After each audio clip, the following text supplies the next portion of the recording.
हमारे YouTube channel रंगीला music world को लाइक share subscribe करना बिल्कुल ना भूलें।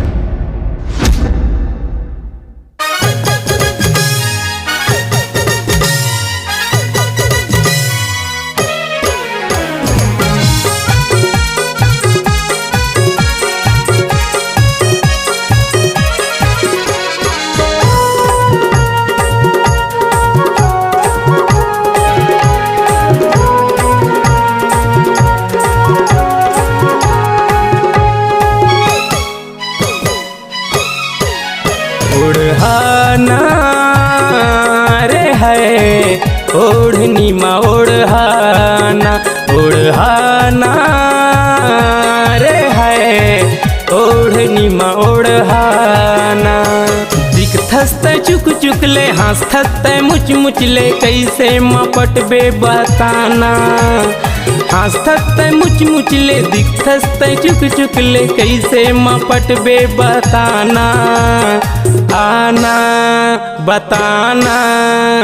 नाना नाना नाना झंसताना रे है प्रीतम भैया झंसताना झंसताना रे है प्रेम बहरिया झंसताना।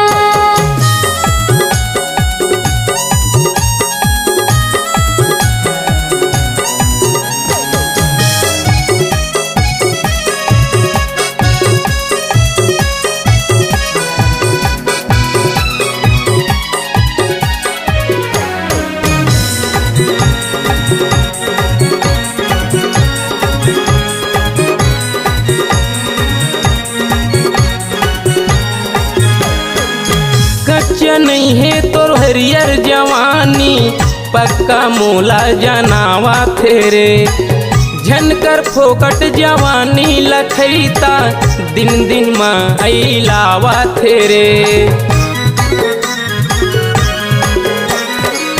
कच्चा नहीं है तोर हरियर जवानी पक्का मोला जनावा तेरे झनकर फोकट जवानी लखैता दिन दिन में अलावा तेरे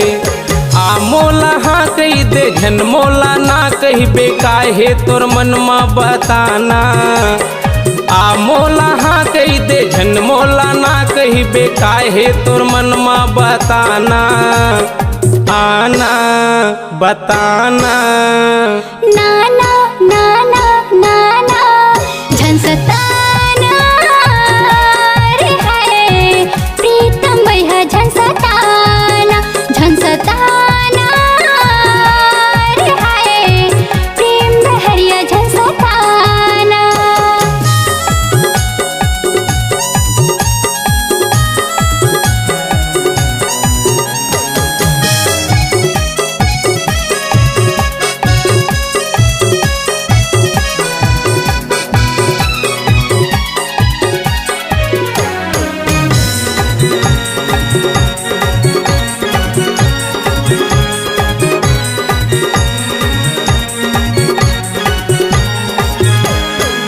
बाली उम्र मोर चढ़ती जवानी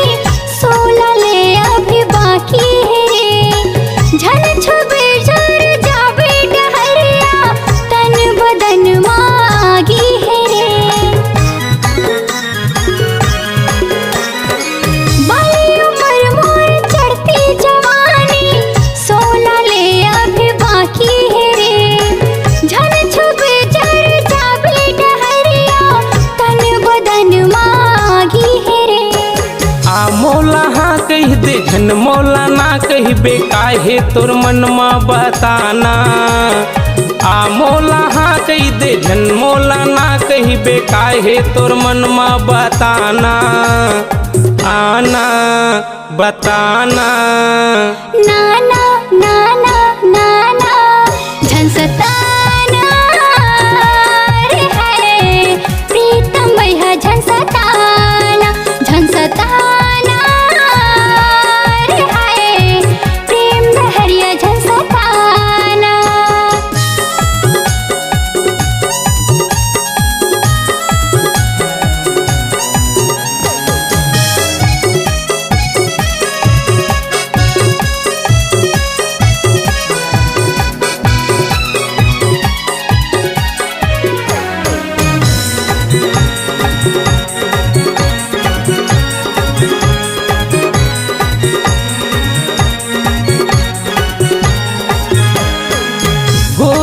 गोरी तोर सुघर है चेहरा देखे माँ भारी सुहावा तेरे दुरिया ले देखे यो मुचले मुस्काए